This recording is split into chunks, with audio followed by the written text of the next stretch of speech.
Hey there. Thanks for joining me. It's Tuesday. That means we're in lane two, which is labor or work. So I was thinking about what I wanted to talk about today. And I like to think of a key word or a key concept or an idea to kind of anchor my thoughts around. And honestly, then I just freeform these videos and kind of say what comes to mind and what's on my mind. And today being labor, the focus on work and career and all those parts of our lives, I woke up thinking discipline is what I want to talk about today. Because we all know, to get work done, you need discipline. It's important to work hard to achieve our goals, to support our families, to get things done in this world. I feel like discipline's an important component to that. It's something that I definitely think a lot about in my own life and want to talk to you about here. But curveball, starting off with the mindset of discipline, I got in my gym clothes. I went downstairs to work out, be disciplined, to exercise. I really try to do that every day. And I find it really helps. Obviously, physical fitness is important. We got a whole day for that. We'll talk about that in the longevity lane.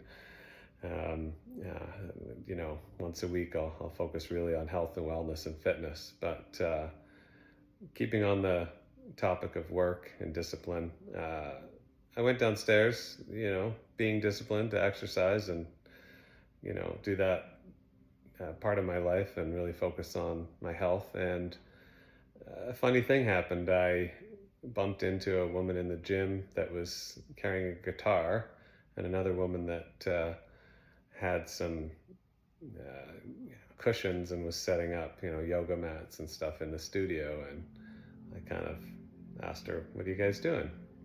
And she said, "Oh, every Tuesday we do a meditation and breathwork session, and it's free and anyone's welcome." And I went down there to be disciplined and lift weights, which I love to do. It's great for my body and really great for my mind. I have a regular practice of that, and it's definitely an important part of my life. But I also meditate regularly and journal and try to spend a lot of time on, my mental health and checking in with myself and all that stuff. But, I didn't intend to go meditate today, I guess is the point I'm trying to make.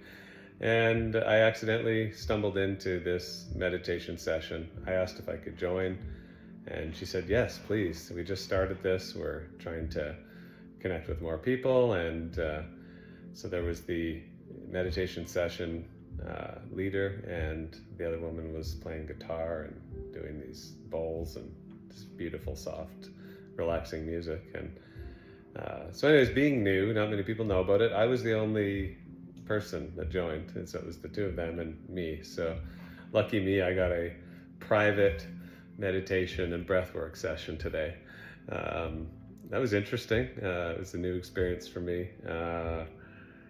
It was honestly, it was powerful. I kind of had tears in my eyes at the end, going through a number of things in my life. And if you followed my post yesterday, I lost someone close to me yesterday, and it's just a lot of emotions that kind of bubbled up as I, meditated and did the breath work and followed their guidance. So thank you to those two women for that opportunity today. And it kind of curveball changed my perspective on the day. I think discipline and hard work are super important. I also am finding more and more every day that flexibility, having an open mind, are also incredibly important. What do they say? A good plan is a flexible plan. So today we were flexible and we meditated instead of working out. And as part of that session, this is where I'm going with this, ramble, is that I started with discipline in mind. And during the guided meditation session, they said, think of a word that resonates in your body right now. And for me, it was authenticity. and maybe acceptance would be second to that. And really, it's about accepting who we are, our true authentic selves, and trying to be authentic, every day as much as possible. And for me, the reason that ties back to work and to discipline and that whole idea is that I find, I can't speak for everyone, but for myself, if I'm not being authentic to my own beliefs and my own character, I find it really hard to, find that discipline and work hard towards a goal. I used to believe that, I used to really believe and act out the cliche statement, fake it till you make it, right? Think about that. Fake it till you make it. And that's about pretending you have the confidence, maybe pretending you have the skills, projecting an image of confidence in an environment where maybe you're not feeling very confident. And although I still resonate with that idea, like pump yourself up and push through fear, that's important and valuable. I think to a point we need to do that sometimes to pump ourselves up and break through fear. But if we do that for a prolonged time, and some of us will do it for our entire lives, faking it, putting on a mask, pretending we're something that we're not, doing a job we maybe hate, doing something that doesn't resonate with us, doing things that aren't driven by our core values or our core passions. If you do that for long enough, I think that's what breeds stress and anxiety. If every day of your life is you're faking it, I don't know. I don't think that's a healthy way to live. I don't think it's very sustainable. I've done it, and it didn't end well for me. Either being in jobs I wasn't happy in, or relationships or other parts of my life where if you're not being your authentic self, that's not what you're putting out to the world. You're certainly not going to get back what you're hoping to. And I don't think you're going to be happy, content, and ultimately, I don't think you're going to have the discipline and motivation to keep working towards your long-term goals. And so I think authenticity and discipline ironically kind of go hand in hand, at least they do for me. Because when I'm being authentic, I don't find it difficult to be disciplined and work hard. Because if I have a North Star that I'm aiming for, and it's clear in my mind and my heart that this is what's important to me, then, working through things I don't want to do in that moment, going to the gym or going to the office or doing a blog post or whatever the thing is that maybe that day I don't feel up to. If I really believe in my long-term goal, it becomes easy because you kind of have a North Star. You have a why. Why am I doing this? Why is it important to me? It reminds me of that great book by Simon Sinek, Start With Why. I think that tagline was why great leaders inspiring everyone to produce their best. I'm getting that wrong, but sorry, Simon. But Start With Why is an incredible book. It's sold a gazillion copies. It's impacted a lot of people's lives. I definitely recommend reading it. I did, and I really enjoyed it. And what I came away with that, though, is, it's a business book, and it's about inspiring business leaders and teams and companies to do their best work. But for me, it's more just individual, inspiring me to do my best work and me to live my best life. And it does come back to that why. Like, why am I doing this? If I don't believe in what's the point? How do you get inspired and motivated to work hard? I don't believe that. I believe that working hard and being pragmatic and practical and putting work first is important. I don't think we can all just, live our passions and do whatever we want 24/7 and not meet our responsibilities. I don't think that's the path to wellness or happiness or success in life either. But you have to have some connection to, why am I doing this? Do I care about it? Do I believe in it?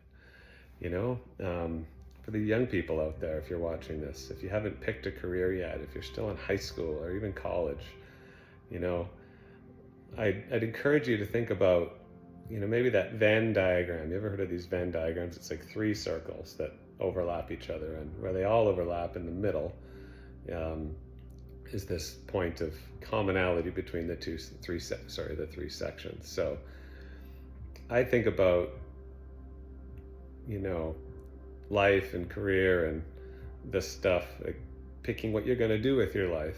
I think of it kind of as like a Venn diagram. Like, you've got to have practical in there, you know, you've got to have passion and authenticity in there. What do you believe in? And you've got to have, and what's the third one? Skills and abilities. So, for example, I have a passion around golf. I love to golf.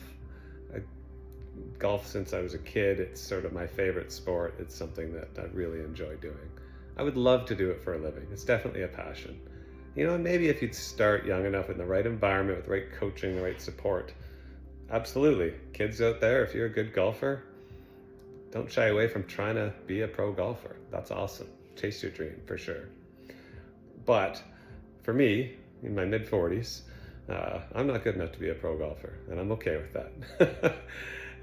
So we got to be practical, and we got to talk about what skills and abilities we have. You know, Simon loves golf.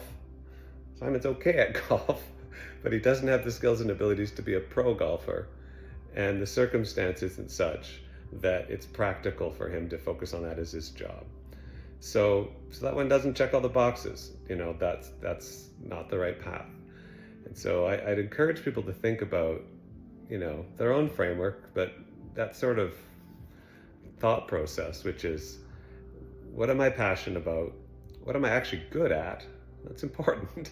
And what value can I bring to the world? What skills do I actually have where I can do the said job? And then what's the circumstance?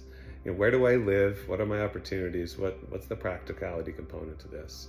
Can I actually do this as a career? Can I get work doing this? And so all of that to me comes back to that authenticity piece again, that real connection to what do I believe in? Because I think you can pretty quickly look around the city or town or place that you live and go, here's the jobs that are available. Here are the practical things. Here's the university courses I could take to get higher education, or here's the trades I could go into. You know, I keep learning more and more in my life. There are a zillion different ways to make a dollar.